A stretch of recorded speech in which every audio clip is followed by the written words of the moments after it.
C.S. Lewis's The Magician's Nephew, Chapter 8, The Fight at the Lamppost. "Hoy, Hempress, are you? We'll see about that," said a voice. Then another voice said, "Three cheers for the Hempress of Colney," and quite a number joined in. A flush of color came into the witch's face, and she bowed ever so slightly. But the cheers died away into roars of laughter when she saw that they had only been making fun of her. A change came over her expression, and she changed the knife to her left hand. Then, without warning, she did a thing which was dreadful to see. Lightly, easily, as if it were the most ordinary thing in the world, she stretched up her right hand and wrenched off one of the crossbars of the lamp-post. If she had lost some magical powers in our world, she had not lost her strength. She could break an iron bar as if it were a stick of barley sugar. She tossed her new weapon up in the air, caught it, and brandished it, and urged the horse forward. "Now's my chance," thought Diggory. He darted between the horse and the railings, and began going forward. If only the brute would stay still for a moment, he could catch the witch's heel. As he rushed, he heard a sickening crash and a thud. The witch had brought the bar down on the chief policeman's helmet. The man fell like a ninepin. "Quick, Diggory, this must be stopped," said a voice beside him. It was Polly, who had rushed down the moment she was allowed out of bed. "You are a brick," said Diggory. "Hold on to me tight. You'll have to manage the ring. Yellow, remember, and don't put it on until I shout." There was a second crash, and another policeman crumpled up. There came an angry roar from the crowd. "Pull her down! Get a few pavement stones! Call it the military!" But most of them were getting as far away as they could. The cabby, however, obviously the bravest as well as the kindest person present, was keeping close to the horse, dodging this way and that to avoid the bar, but still trying to catch Strawberry's head. The crowd booed and bellowed again. A stone whistled over Diggory's head. Then came the voice of the witch, clear like a great bell, and sounding as if for once she was almost happy. "Scum! You shall pay dearly for this when I have conquered your world. Not one stone of your city will be left. I will make it as Charn, as Felinda, as Sorlois, as Braminda." Diggory at last caught her ankle. She kicked back her heel and hit him in the mouth. In his pain he lost hold. His lip was cut, and his mouth full of blood. From somewhere very close by came the voice of Uncle Andrew in a sort of trembling scream. "Madam, my dear young lady, for heaven's sake, compose yourself." Diggory made a second grab at her heel and was again shaken off. More men were knocked down by the iron bar. He made a third grab, caught the heel, held on like grim death, shouted to Polly, "Go!" Then, oh goodness, the angry, frightened faces had vanished. The angry, frightened voices were silenced, all except Uncle Andrew's. Close beside Diggory in the darkness, it was wailing on. Oh, is this delirium? Is it the end? I can't bear it. It's not fair. I never meant to be a magician. It's all a misunderstanding. It's all my godmother's fault. I must protest against this, and my state of health, too. A very old Derbyshire family. Bother, thought Diggory. We didn't want to bring him along. My hat, what a picnic. Are you there, Polly? Yes, I'm here. Don't keep on shoving. "I'm not," began Diggory, but before he could say anything more, their heads came out into the warm green sunshine of the wood. And as they stepped out of the pool, Polly cried out, "Oh, look, we brought the old horse with us, too, and Mr. Kettley, and the cabby. This is a pretty kettle of fish." As soon as the witch saw that she was once more in the wood, she turned pale and bent down till her face touched the mane of the horse. You could see she felt deadly sick. Uncle Andrew was shivering, but Strawberry, the horse, shook his head, gave a cheerful whinny, and seemed to feel better. He became quiet for the first time since Diggory had seen him. His ears, which had laid flat back on his skull, came into their proper position, and the fire went out of his eyes. "That's right, old boy," said the cabby, slapping Strawberry's neck. "That's better. Take it easy." Strawberry did the most natural thing in the world, being very thirsty, and no wonder. He walked slowly across to the nearest pool and stepped into it to have a drink. Diggory was still holding the witch's heel, and Polly was holding Diggory's hand. One of the cabby's hands was on Strawberry, and Uncle Diggory and, uh, eh, and Uncle Andrew, still very shaky, had grabbed the cabby's other hand. "Quick," said Polly with a look at Diggory. "Greens!" So the horse never got his drink. Instead, the whole party found themselves sinking into darkness. Strawberry neighed. Uncle Andrew whispered. Diggory said, "That was a bit of luck." There was a short pause. Then Polly said, "Oughtn't we be nearly there now?" "We do seem to be somewhere," said Diggory. "At least, I'm standing on something solid." "Why, so am I, now come to think of it," said Polly. "But why is it so dark? I say, do you think we got into the wrong pool?" "Perhaps this is Charn," said Diggory, "only we've gone back in the middle of the night." "This is not Charn," came the witch's voice. "This is an empty world. This is nothing." And really it was commonly like nothing. There were no stars. It was so dark that they couldn't see one another at all, and it made no difference whether you kept your eyes shut or opened. Under their feet there was a cold, flat something which might have been earth, but was certainly not grass or wood.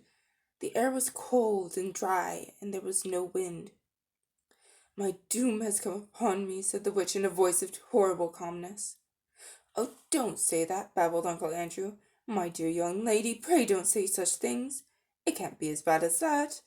Ah, cabman, my good man, you don't happen to have a flask about you? A drop of spirits is just what I need." Now then, came the cabby's voice, a good, firm, hearty voice.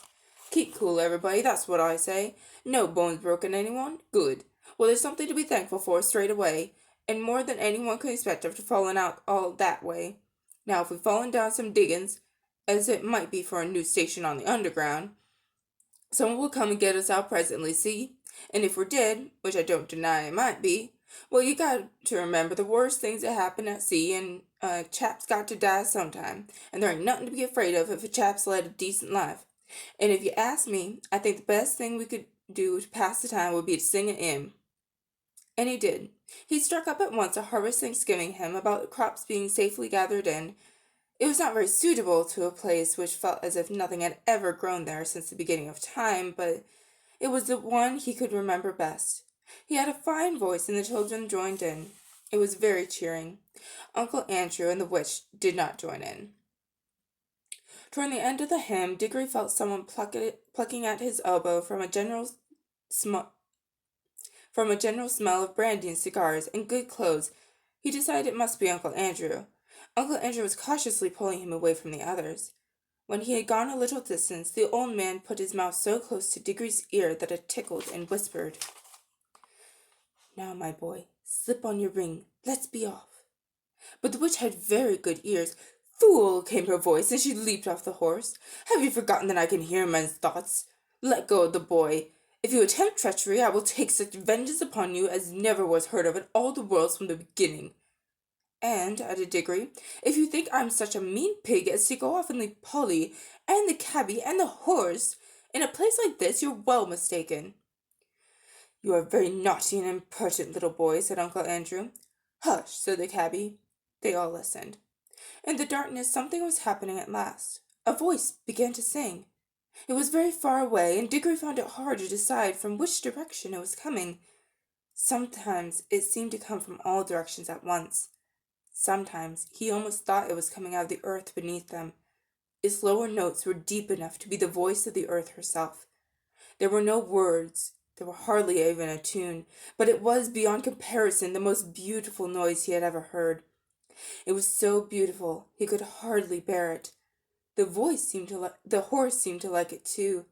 He gave the sort of whinny the horse would give if, after years of being a cab horse, it found itself back in the old field where it played as a fowl, and saw someone whom it remembered and loved coming across the field to bring in a lump of sugar.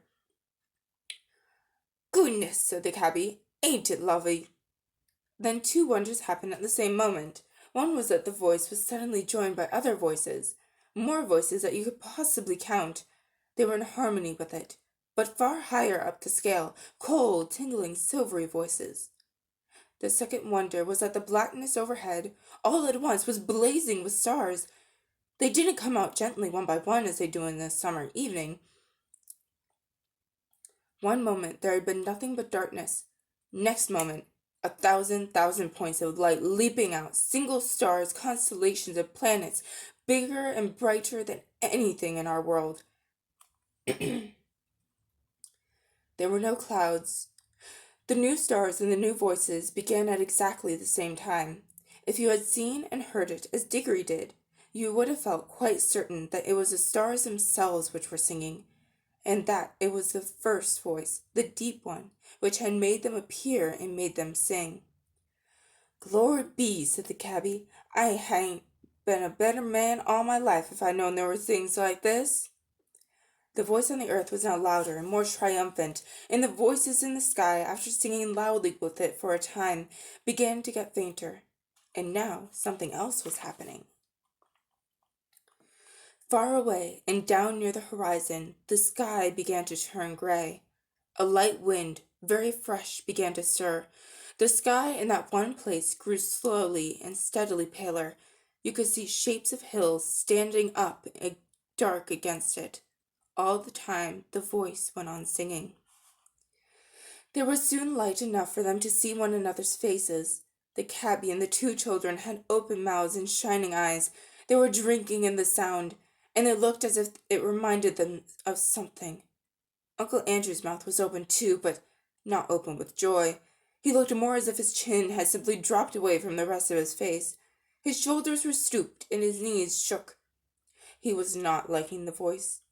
If he could have got away from it by creeping into a rat's hole, he would have done so. But the witch looked as if, in a way, she understood the music better than any of them. Her mouth was shut, her lips were pressed together, and her fists were clenched. Ever since the song began, she had felt that this whole world was filled with a magic different from hers and stronger. She hated it. She would have smashed that whole world or all worlds to pieces if it would only stop the singing. The horse stood with its ears well forward and twitching. Every now and then it snorted and stamped the ground. It no longer looked as like an old tired cabby horse. You could now well believe that his father had been in battles. The eastern sky changed from white to pink and from pink to gold. The voice rose and rose till all the air was shaking with it. And just as it swelled to the mightiest and most glorious sound it had yet produced, the sun arose. Diggory had never seen such a sun. The sun above the ruins of Charnes had looked older than ours. This looked younger. You could imagine that it laughed for joy as it came up, and its beams shot across the land where the travelers could see for the first time what sort of place they were in. It was a valley through which a broad, swift river wound its way, flowing eastward toward the sun. Southward there were mountains, northward there were lower hills, but it was a valley of mere earth, rock and water. There was not a tree, not a bush, not a blade of grass to be seen. The earth was of many colors. They were fresh, hot, and vivid. They made you feel excited until you saw the singer himself, and then you forgot everything else. It was a lion, huge, shaggy, and bright. It stood facing the risen sun. Its mouth was wide open in song, and it was about 300 yards away. This is a terrible world, said the witch. We must fly at once. Prepare the magic. I quite agree with you, madam, said Uncle Andrew. A most disagreeable place. Completely uncivilized. If only I were a younger man and had a gun. Gone, said the cabby. You don't think you could shoot him, could you? And who would? Said Polly. Prepare the magic, old fool, said Jadis. Certainly, madam, said Uncle Andrew cunningly. I must have both the children touching me. Put on your homeward ring at once, Diggory. He wanted to get away without the witch. Oh, it's rings, is it? Cried Jadis.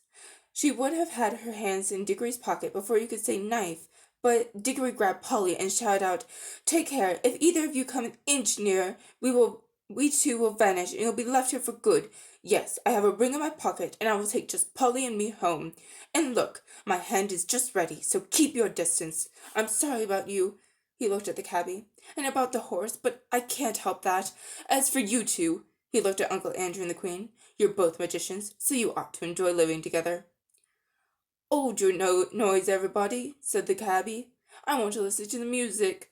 for the song had now changed.